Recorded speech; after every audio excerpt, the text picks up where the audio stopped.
has been a few days since the TTK change, so I wanted to test out a bunch of guns and see how they perform. And of course, I have to give the so-called worst gun in the game, FG42 and the M1907, a try and see how I do. And after that, I will talk about which guns are decent all-rounders that you can use and still completely wreck on the battlefield. The M1907 SF and the FG42 got nerfed to the ground and became bad SMGs pretty much.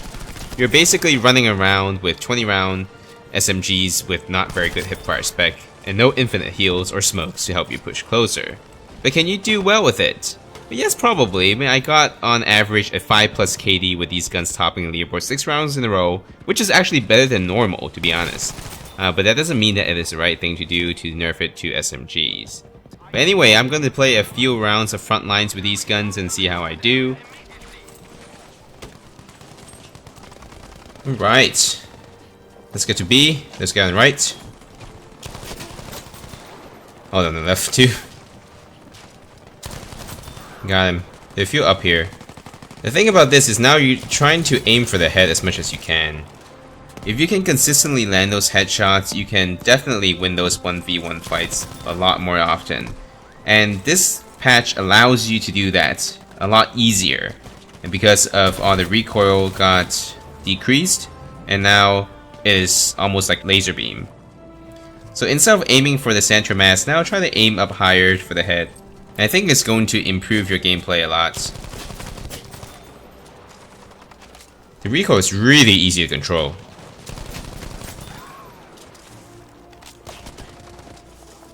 One more down here. I think. Oh crap. A few up here. I mean, even if you can get just a headshot, one bullet is going to make a huge difference. It doesn't have to all land on the head. Before you sort of just aim at the center mass and sort of get the job done. Of course, back then you can also aim at the head, but because the recoil is pretty strong. Oh shoot. What? Because the recoil is still pretty strong and it is not completely reliable to always aim for the head. Alright, let's try out some iron sight and see how I do. Oh shoot. Oh, he died. I still have this habit of aiming at center mass. I've just sort of been doing this for the past year. It's gonna take a little bit of time getting used to. But I really need to make a conscious effort to aim for the head. And I think you should too, with this new update. I think the new update with the decreased amount of recoil can really let you be so much more accurate with aiming for headshots. And this is sort of what you need to adapt to. I really don't think DICE is going to revert the whole thing this time around. They may make some more tweaks here and there, but they're not going to completely remove it like last time. At least that's what I think. So I think it's going to be very important to get to the habit of aiming for the head now. Damn it. Aiming for those headshots really going to help. Oh, just like that, 2 headshots.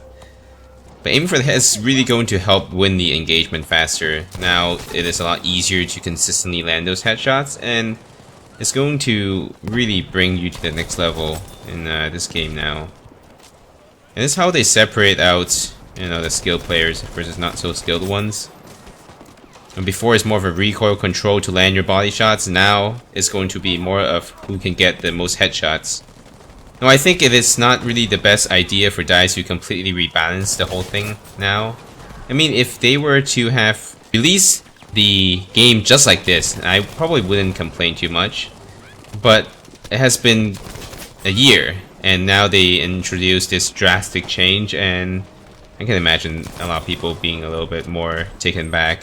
For me personally, I feel like I can adapt to almost anything, so I'm just really trying to enjoy the new gameplay, even though it is probably not my favorite.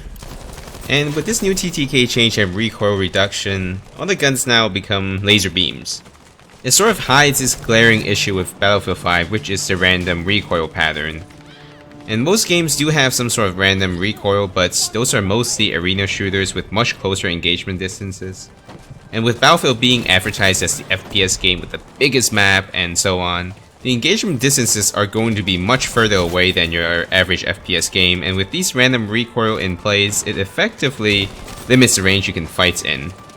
You also cannot learn the pattern, and these noobs will always stay as noobs because there's no way for them to really hone the skills. I think some people find that after the change they feel like they are staying alive a lot longer, which is going to be true, but at the same time, the people who are not very skilled feel like they are now empowered, but I think they may be a little misinformed.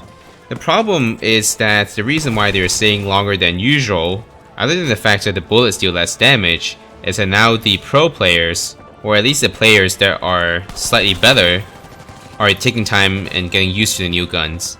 And give it another week or two, all the TTK change did was really to change the meta, and once the meta established itself, it is sort of going back to how it is. I don't think the so-called Christmas noobs are actually going to gain anything out of this. And I've just been playing for 2 days, and these 2 days, in at least frontline modes, I have been going easily 10 plus KD every round. And that is unusual for me.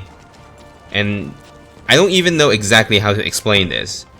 Perhaps the fact that the longer TTK now means the noobs are actually worse off because now they have to land more shots consistently to win 1v1 fights, which is sort of how frontline is. There are a lot more 1v1 engagements than usual, like breakthrough mode, which is usually what I play before this week. And the longer TTK does do that, which is to separate out the skilled players and the not so skilled in a 1v1 fight. But at the same time, in Battlefield, it is not really a 1v1 focused game, it is usually one versus many. So that's why I am still a little bit confused as to why DICE decided to go this route. A lot of people sort of complain that DICE is catering to the noobs, but I don't think this update actually caters to the noobs. I think for the time being, for the first week or two, before the players get used to all the guns, maybe they're staying alive longer. But once people are used to the guns and they're used to the recoil pattern, it's just going to go back to where it was. Alright, anyway, enough with the rambling. Let's just get back to the 1907. It is pretty bad. Just look at the engagement just now. I probably should have killed him 3 times already before the update, but it is what it is. I just try to stay really close range, use it really like literally an SMG. It feels really weird because this gun sounds really powerful, just like the FG42, and it is not doing what it is doing, or what I think it is doing. So that's a problem, but it is what it is for me. But anyway, let's take a look at some other weapons that you can still do very well with. And for assaults, the STG-44 is going to be one of the better automatic weapons. It is okay, but not great at close range, but out at a distance, the new damage drop-off is not too punishing. You can still kill people at distance without too much trouble. The recoil on the gun also decreased drastically, so what you want to do is to try to aim for the headshots with every engagement. But of course that is also the same with every other automatic rifles in the game. And if you want to use semi-autos, then the Gewehr 43 are similar, and the Self-Slider 1916 are also decent choices. And then for medic class, pretty much I am still using the same guns as before, like all the 50 round fast firing SMGs. I have no trouble with using those at distances I normally use it on anyway. If you want to fight at a distance, then the Type 100 can be a good choice. And if you want to extend the range even further, then the MAP 38 EMP or the MP34 can also provide some decent results. Then of course there are always jungle carbine, so if you want to use that, or if you can use it, by all means use it, since it is probably one of the most OP guns if you have the skills to back it up. And as for supports, then the KE7 can be a good choice, but I still prefer the Lewis gun since now you sort of need to mac dump on every enemy. Having that many rounds is going to help. It is also pretty darn accurate, so you can spam away and still get decent amount of kills. The shotguns are also mostly unchanged, so if you want to ignore this patch completely, then you can use that. And as for recon, the Model 8 is actually not a bad gun to use now. Pair that with iron sights or aperture sights and you can reload them with 5-round clips. 2-shot at close range makes this possibly one of the fastest TTK guns you can use at the moment. And then of course you can also snipe with bolt action rifles, which is effectively buffed since all the other guns got nerfed. And that's it for the video. If you don't like this, you know what to do. If you enjoyed this, hit the like and subscribe, I'd appreciate it a lot. I will also be doing a tank and plane video for this patch later on, so if you like those, remember to check back. Otherwise, have a fantastic day and I will see you again soon.